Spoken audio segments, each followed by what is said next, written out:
few months ago, I started to get really serious about a practice of taking one full, complete day off of work, like no work at all. Do not even check the ad account. Don't even look in the morning. Don't check Slack. My clients know that they should only call or text if there's like truly an emergency, in which case they can do that. But otherwise, completely disconnected from work one day every single week, what some faith traditions, including my own, would call a Sabbath. And I want to tell you why I think it has been one of the best things I've done in a really long time. And I want to commend the same practice to you. So hello and welcome to the Andrew Ferris podcast. Thanks so much for joining me once again, as always, for another episode of the show. Today, a little less tactical, a little less even business strategy oriented, but I think something relatable to nearly everybody who is in business in some way, to think about the organization of their work week, the rhythms they live in, and the way that those things create joy, fulfillment, and even better quality work at the end of the day. So I'm going to explain to you what I've been doing, why I've been doing it, why I think it's valuable, and hopefully it'll be some help to you as you organize your work week as well. Let's dive in. All right, let's talk about what it is exactly that I've been doing. And I'm going to tell you what it is, why I've been doing it, and then why I think it's been so valuable for me. So the simple practice, as I said in the intro, has been to set aside one day a week, for me it's Sunday, where I do absolutely no work at all. In fact, I turn my phone completely off for the day as well, at least for a lot of the day. I have small kids, so sometimes if I got to leave the house, I'll take it there. Maybe I'll check in the middle of the day to see if my friends get together on Sundays a lot, so I just want to not miss that kind of thing. But if I do that, I'll check my text, turn it off. No Twitter, no Slack, no nothing. And basically the goal of that is to get as much distance as possible, certainly no email, is to get as much distance as possible one day a week from work, and instead to make my mind as present as possible, on the other hand, with the other things that are going on in my life. Those things include my family, first and foremost, probably my wife, and I have two small kids, and my friends. I'm very often gathered with friends. As I said, on Sundays, we'll get together, especially in the afternoons and evenings. Typically Sunday morning, it's just me and my family. But a lot of times on Sunday afternoon, Sunday evening, friends are getting together, hanging out in somebody's backyard, barbecuing. It's LA, so it's always nice, basically, have a drink, whatever. And so we will do that fairly often. And I want to be as present with that as possible. Go to church on Sundays. And, I've talked before about my own faith background. I'm a Christian. And so that's a big part of my Sunday rhythm as well. And that's certainly the genesis of where I got this idea from. In the Old Testament, in the Bible, or the Hebrew Bible, if you're a Jewish person, there is the practice in the 10 Commandments of Sabbath. And the idea is take one day completely off of work. And in that context, the Sabbath is also built around the idea of recognizing your dependence on God and remembering that God ultimately is the one who supplies your needs. Now, you may not believe in God or anything like that, or you may have a different faith background. I understand that. Now, I believe in those things, but at the same time, I think there is very obvious wisdom in this that begins to get at some things that are really, really helpful. And so I want to break those down and tell you what's been so helpful about it to me. And I want to break it down both in a work and non-work kind of setting, because again, I think there's a lot of us who in some way or another can really relate to what the work week is like, especially a lot of us who are around sort of entrepreneur land. There's some kinds of businesses where there's just this way in which work eats up large parts of your life. I have some friends whose work really doesn't take up very much time outside of their regular working hours. It's just it's not very hard for them to turn work off at the end of the day. I have other friends for whom it's really hard to turn work off. And most of the entrepreneur types have been around in sort of D2C land and beyond, really entrepreneurs in general, are really driven people, excited to get work done. There's always something more to work on. I mean, I own my own business, right? So I can always go hammer away at generating more revenue or profit or solve more problems or whatever it is. It's always there for me. It's my business. There is no task list that gets finished and then I'm done. I did it all. It just never happens. And so that means that my life can very quickly become this creeping thing where work eats up all of my time. And while I would say I am not the kind of person who, typically, partly because I have small kids, it's impossible. Work hasn't been the kind of thing that really takes up my definitive attention outside of work very often, particularly from 5 o'clock when the workday ends until my kids go to bed at 7:30 or 8 or whatever. In those hours, it doesn't really do that much. But I might send a Marco Polo to somebody about a work thing or something like that because it's on my mind. But those are sort of idle thoughts that I'm kicking around with friends more than it is real work per se. So, and anyway, the point is, outside of that, it's possible though for work to kind of just, especially if I didn't have kids, for work to sort of creep into all of the corners of my life and to begin to take it over almost completely. And I think, even for people with kids, this can be the case. You just feel this weight in this sense, especially the higher up you go in companies of this happening. And of course, there are some jobs that are famous for this, right? If you work in finance or something in New York City, you just are going to work 12 hours a day for a long time, if not more. And so there's this back and forth, different places, different jobs have these different cultures. Well, entrepreneur land, as I like to think of it, D2C land, is the kind of place that creates that kind of thing. And some people are great about this. And one of the things I actually love is that it's also a little less cutthroat than something like finance. And therefore you see people regularly saying, hey, go touch grass, go get outside the house, go do those things. And that's sort of celebrated. I don't think D2C land, entrepreneur land is super hustle culture all the time, though there's some of that in the sense that it really becomes overwhelming. But I do think that, as I said, this really creeps. And so I have found that setting up a specific and repeatable process, which should be a relatable idea to anybody who's run a business, to generate the outcome that I want in my life has been really helpful. And that, I think, is what Sabbath basically is. It is a repeatable process. It is, in my work life, it's borderline documented, right? I almost have a Notion card for it. I don't quite have that, but it's basically that. And it's this: I am going to wake up on Sunday morning. I am not going to check my phone. I am not going to check my email. I am not going to check my ad accounts. I'm not going to do any of those things. And I'm going to, as much as possible, do that. And what I have been amazed at has been, in some ways, actually, how easy it has been once I've actually started to do it and how much I like it. I've come to understand experientially the wisdom of doing this in a way that I really didn't know deeply before, I think. In fact, I remember thinking of this idea and thinking, I don't know, I'm not a workaholic type. Does Sabbath really matter that much for me? In the ancient world in which the idea of Sabbath would have come about, right? 4,000 years ago or whatever it would have been, when the 10 commandments were written or given originally, right? I mean, you had to work all the time because you were going to die, right? Like it was survival. And so the notion of taking a day off, I could imagine, was really daunting for people because, man, I mean, that is quite an act of trust in God at that point, because, you're subsistence farming, basically. That's really, really hard work. It would be tough. For me, I don't live on the edge of starvation, and I don't live on the edge of, incredible disease that there's no cure for and those kinds of things all the time. So for me, it hasn't been that kind of thing. But anyway, that's the reason why I think that the wisdom nonetheless is really important, is that it can just kind of, like, again, work can just kind of float in and out of life all the time. But I think there is actually still wisdom to it, even if you aren't on the edge of starvation or whatever, right? So what I do is I completely check out from work. My clients know actually that I'm not available on Sunday. I just tell them that. I say, hey, just so you know, on Sundays, I'm going to be completely unavailable. My employees know that as well.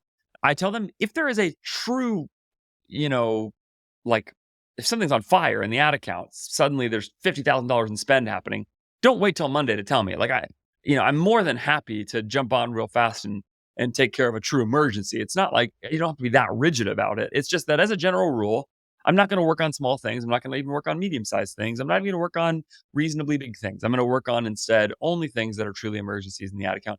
And they know, and if they want to do that, they should call me. I'll check my phone somewhere in the middle of the day for calls, texts, etc. I will not check Slack, and that'll be that. And that boundary gets set, and then I'm much more able to go spend some time doing these other things that are really important to me: family, friends, spirituality, all that kind of stuff. So the first thing I want to lay out is some work reasons to do this, actually. And the reason I would commend it to you at a basic work level. And the first of those is coming off of exactly what I just said, which is it actually does a nice job, I think, of setting some boundaries immediately with both, if you're with internal teammates and external teammates, right? So if you're the employees that are with you, as well as if you're in client services with clients. So consider that it says something to my clients and to other team members of mine internally that there is a day where there is no work. That immediately sets a boundary for them to say, I am not always available.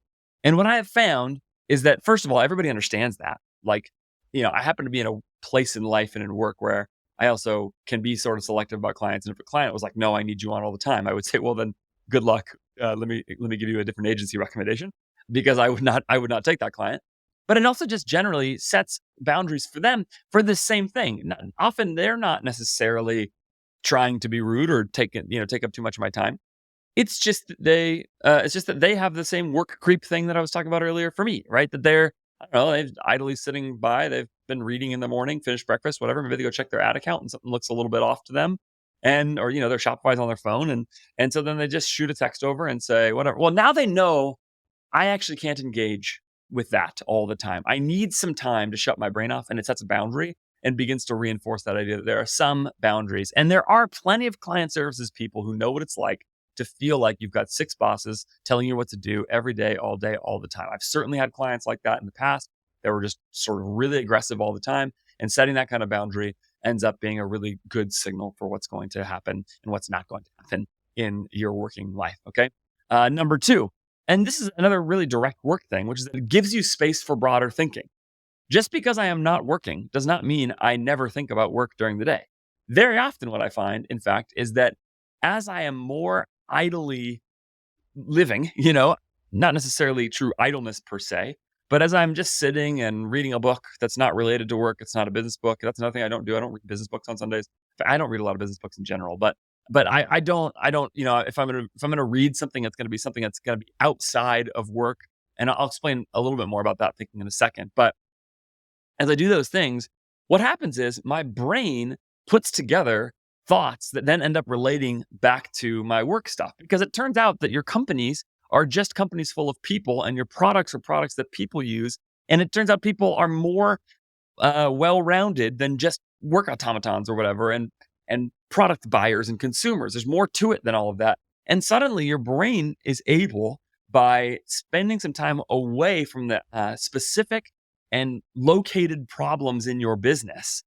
Instead, your brain is able to go step back a little and think bigger, deeper, broader thoughts about all kinds of things related to work and to product and to customer and whatever else, and make larger connections. And I found regularly that this really helps me reapproach different businesses. I had a situation yesterday where I thought about, I'm recording this on a Monday, so I just did my Sabbath day yesterday. And yesterday I had this thought that, wait a minute, I should readdress something that just kind of happened and we all agreed on it quickly in work last week, but I didn't take it seriously enough. And it just occurred to me, this is actually a bigger deal than I realized, because I'd gotten outside of it a little bit and was able to reflect on it a little bit and think about the financial implications of it. And my mind just kind of went there. And I'm not going to fight my mind going, it's not like I can't think about work on Sunday or whatever. And so I just kind of made a note to myself and said, wait a minute, I need to go pursue this tomorrow. And so I put it on my Asana task list, dated it for Monday, and I looked at it again this morning when I started work. And it was really helpful. I was able to readdress the issue, discover what was going on, and actually made a change that mattered for the client to some degree, and I think will probably hopefully help push them forward. I just don't know if I would have thought of that if I would have been in the day-to-day of work all the time. And so by stepping back from work, it helped me to think a little bit bigger, broader, and including sometimes really broad, like what happens if this business triples in size and how do you get there? And that, as opposed to the sort of real day-to-day, how do I optimize this particular ad, this ad account, this offer, whatever. Okay. Third, I think every piece of evidence suggests that rest creates better work. That there's some limitation to how much you can work. I know there's exceptions to this. People can work all the time, but it seems to me that rest creates better work. That by taking a day off, you come to work the next day more energized, more focused. I slept great last night. Like all of those things, I was de-stressed completely. And I'm not living a very high stress life necessarily with work, but by doing that, I came in excited to get work done today. I plowed through a bunch of stuff this morning and was able to generate what I think was a good day of work today. Hopefully I can do the same next week and throughout the week and so on. And I think part of that is just to create some better work. I've noticed the same thing really happens even on a day-to-day level. If I try and go work 12 hours someday, I give the extra 4 hours of work from the 8-hour workday to the 12 hours I work. I tend to give that 4 hours back at least part of the way the next day. What I mean is, yeah, I worked 12 hours and maybe I got some stuff done, but the next day I work a really crappy 8 hours and it probably ends up being more like 4 hours worth of work. That happens all the time. And I think that same kind of thing happens at a weekly sort of level for myself. This is what I've noticed, at least for me. Okay. So there's some work related reasons to pursue that. I think your work gets better when you do some rest. Now, that said, if those were all not true, I would still think it was a good idea, because I'm actually not primarily thinking about Sabbath from a work utility standpoint. And that's a really important distinction. People sometimes do this with work where I've heard this with fitness sometimes, where people will say to the effect of, you should work out in the middle of your workday because it will make your work better. You'll come out of working out and that will make your workday better. Well, I don't really know if that's true. I think there's some studies to back that up. But even if it's not, I still think it's probably a decent idea for me to step away from work and work out at times, or to work out before work or whatever it is. Because even aside from the benefits that it may have to my workday, I'm a human and I have a body, and it is good for my body to work out. And I want to be careful in taking care of my body, even aside from the work output that it will create, because I have a wife and I have kids and I have a quality of life, and all those things go way beyond work. And so whether or not work produces better work, or working out produces better work utility, does produce other benefits in my life that I care about, because I am actually not just me. I'm not just a worker. That's not my entire purpose, and it's not my entire self. And that basic thought right there, that basic thought that you're not just a worker, that's not your entire self, is the other part of this for me that I think is really crucial. If you are looking to add talent to your e-commerce team at this point, grow your team as your business is growing, I do not know why you wouldn't look in the Philippines with my friends at More Staffing. The value exchange is really simple here. You can hire Filipino talent by paying a higher salary than most of what is available in the Philippines to those same folks, and at the same time, less than it would cost you to hire equivalent talent in the US. And that makes it a great deal for both sides. It's a win-win. And my friends at More Staffing can help you find that talent. They will help you recruit, train, onboard, coach Filipino e-commerce talent, people with deep resumes, wells of strategic thinking, like manager, director, executive level talent, who will come and bring tons of value to your team right away. And they will even give you a 1-year guarantee, so that if that hire does not work out within a year, they will replace them for free for you. I know how good More Staffing is because I've used them for my business. Over half of my team now at this point is based in the Philippines. All of them were hired from More Staffing. They have been awesome. I love them. They're great people. They work hard, and they bring tons of value to my business and to my clients. Go to morenow.co. It's morenow.co. Link is in the show notes, as always. And go get a conversation started. At least get a conversation started if you're exploring adding talent, so you can build an incredible e-commerce business with great talent from the Philippines, located by my friends at More Staffing. It is so possible to, and this is, I think, the thing that's really creepy, and I think especially for entrepreneurs and people who have a chance to make a lot of money and to have a lot of success and all those things, it is so easy and so possible to build my entire sense of self around my work. And there's a reason for that I think is really specific. Maybe two reasons. The first is, work actually is, I think, good. I think it's good for people. I think almost everybody's experienced this in some way. This is just one of those things that I think is intuitive about sort of human nature. But many of us have worked and experienced the pleasure and the joy of producing work that generates an outcome, solving problems in a work environment that generates an outcome, that generates value for myself and for my family in terms of economic outcomes, and experiencing the fruit of your labors. What happens when you accomplish it? This is why people are constantly creating work for themselves outside of work and calling it a thing like a hobby. Like woodworking, literally right there in the word, requires a bunch of work and effort. And people like doing woodworking, or cooking, right? Is like a creative output. People like doing these things because they are actually kinds of work, if you think about it. But they require solving problems and overcoming challenges, and sometimes doing a bunch of things at once that are really hard, and making mistakes, and all that kind of stuff. But it's so satisfying. It's so satisfying to create those kind of outputs. And everybody I've known and talked to just about in my whole life knows that feeling of having that done. So I think there's this element where work is this good thing in our lives, that we have this ability to connect. And if you talk to people who are retired, sometimes they will tell you that this is precisely why they hate being retired. Suddenly you've taken something away that they actually like doing, and that there's important output, and it can be really, really hard for them. This is one of the problems that people who study homelessness talk about, which is that if you're not creating any economic value, and if you're not producing any value for yourself, it actually has a deteriorating effect on your sense of who you are, and makes it really, really hard to come out of that. It becomes this thing that eats away at you, and it's not good. It's not good. It's not good for you. It really harms you in significant ways. And so that can be a really big challenge. And so I think there's this way in which work is this really valuable and important and good thing. But like almost all good things, right? Too much of it can become a problem. And so there's that. So if you take that element that I think most of us feel in some way pretty intuitively, that work has this sort of dignity to it and this virtue to it, even. And then you combine it with this thing that's more pernicious, which is that work is really good at giving you a sense of purpose, even if there isn't real purpose there, or even if there isn't that much purpose there. Because work is full of challenges to overcome and problems to solve, there is this constant feedback loop of, you did it. You did this great thing. And in that respect, it can sometimes feel like if you've played video games where you have, constant like little games to win and little upgrades to get and little levels to advance. And suddenly something happens where you just want the next level, and the next level, and the next level, and the next level. And the moment you cross one level, then there's a new one to get to. Now, that's exactly what's fun about it. That's precisely the thing that's fun, is overcoming the obstacle.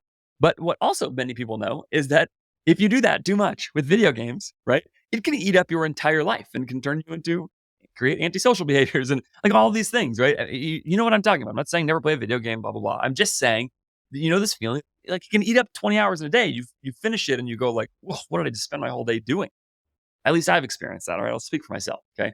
Or I've had that thing where I've spent 5-6 hours sitting down, and I'm not a big gamer, but 5-6 hours sitting down, making my creative player in a baseball video game better and better and better, overcoming each obstacle.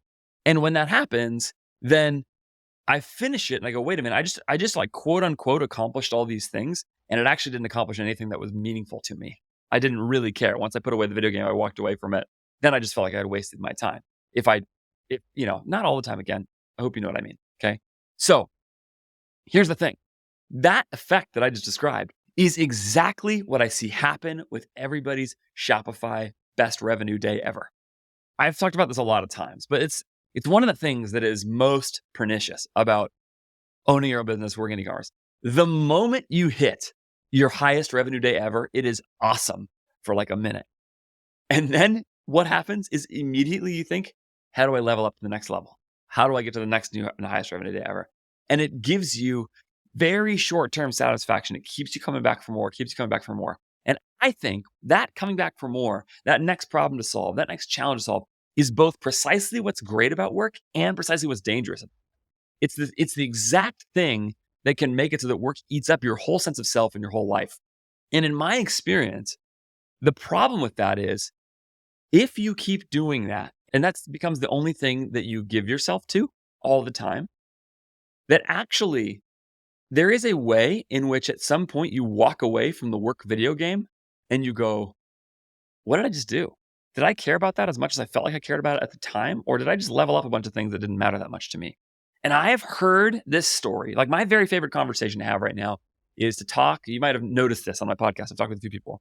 To talk with really successful people about the success they've had, especially people post-exit, and hear from them about whether or not they're any happier or different or better after an exit. I talked to one friend recently who says he knows like 7 people who had huge exits, like the kind of exit where you walk away and you buy everything you could have ever dreamed of and you live in a monster house and all those kinds of things.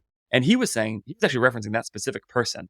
And he said, that guy actually is the most miserable person I know, because he went from having this thing to pursue all the time to getting it. And then he lost the possibility of pursuit. Now the pursuit went away and he didn't have anything else in place of that. And so once the pursuit went away, once he sold his business, he cashed out, he made all the money. Now he had no game to win anymore, no battle to fight, and it didn't matter. And so then he walked away, and suddenly that didn't matter to him anymore. And so there was nothing to replace it with. That's what I'm saying. There's nothing to replace it with. And so he was just miserable.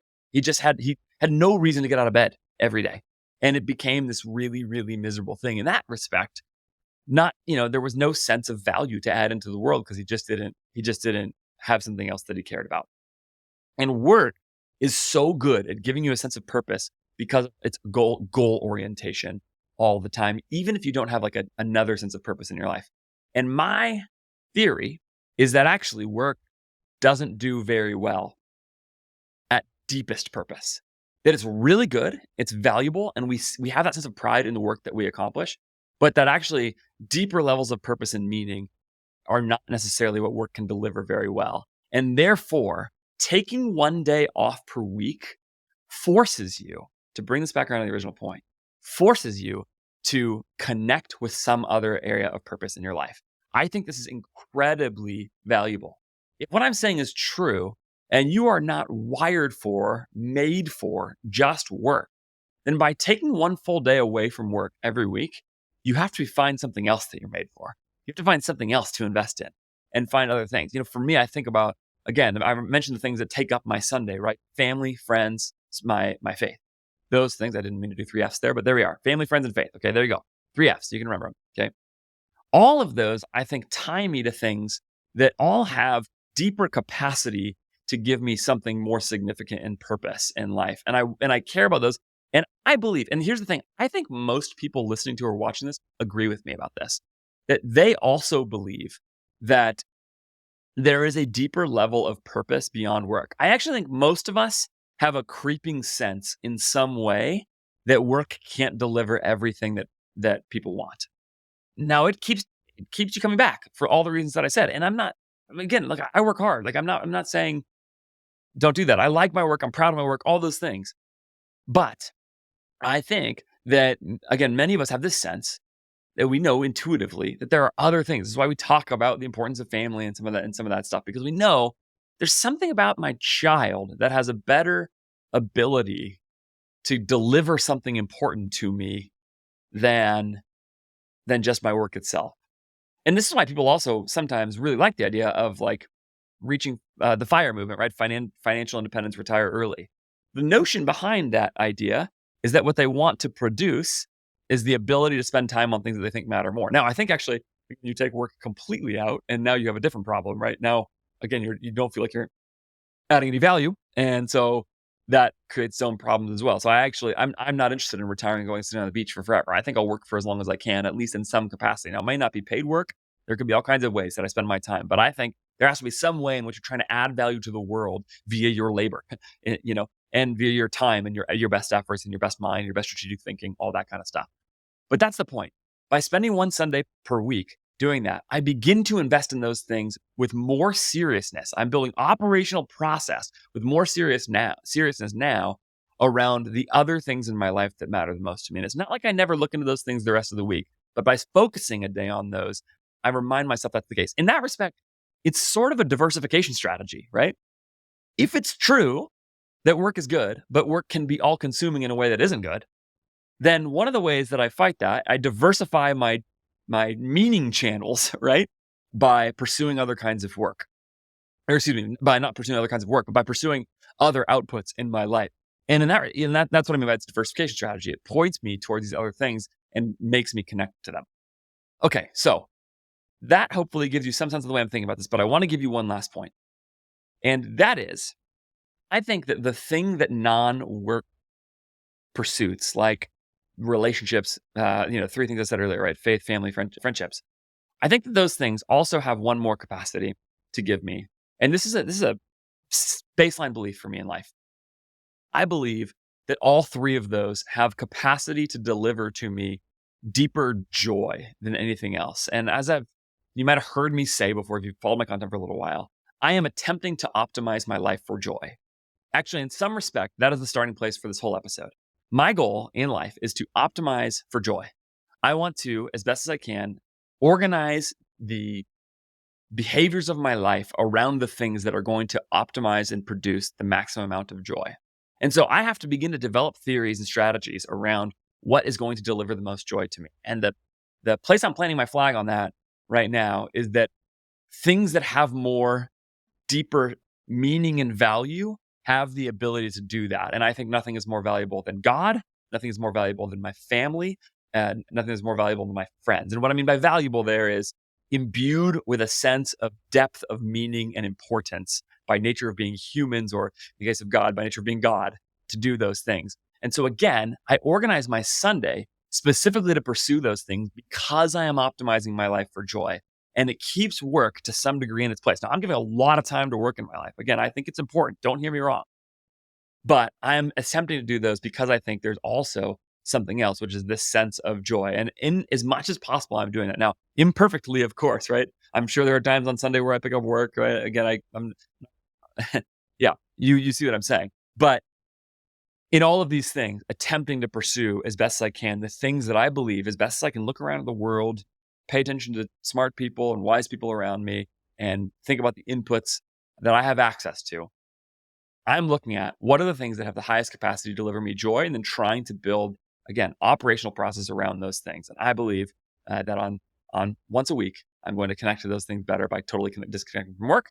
And then I'm going to show up on Monday. I'm going to record a podcast where I'm energized, thinking about things that I'm excited about. And I'm going to go jump into an ad account and see if I can fix it. And I'm excited to go serve my clients. And all those things will fall back into place along the way. And we'll keep going and repeat that each week with some vacations in the middle. So hopefully you relate to some of those things that I'm saying. I'm curious to hear your responses to that. But that's the way that I'm organizing things now, hopefully for the benefit of my work, hopefully for the benefit of my sense of purpose, hopefully for the benefit of my joy.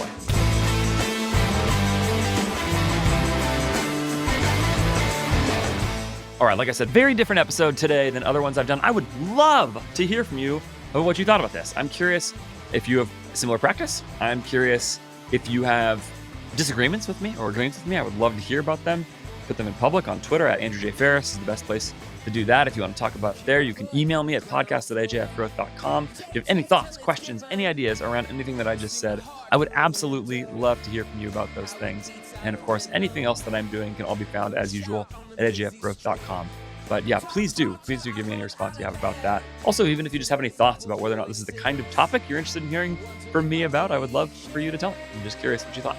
So as always, please do go reach out to my great friends at More Staffing, who will help you source incredible talent from the Philippines for your e-commerce business. They're amazing. I love them. Go work with them.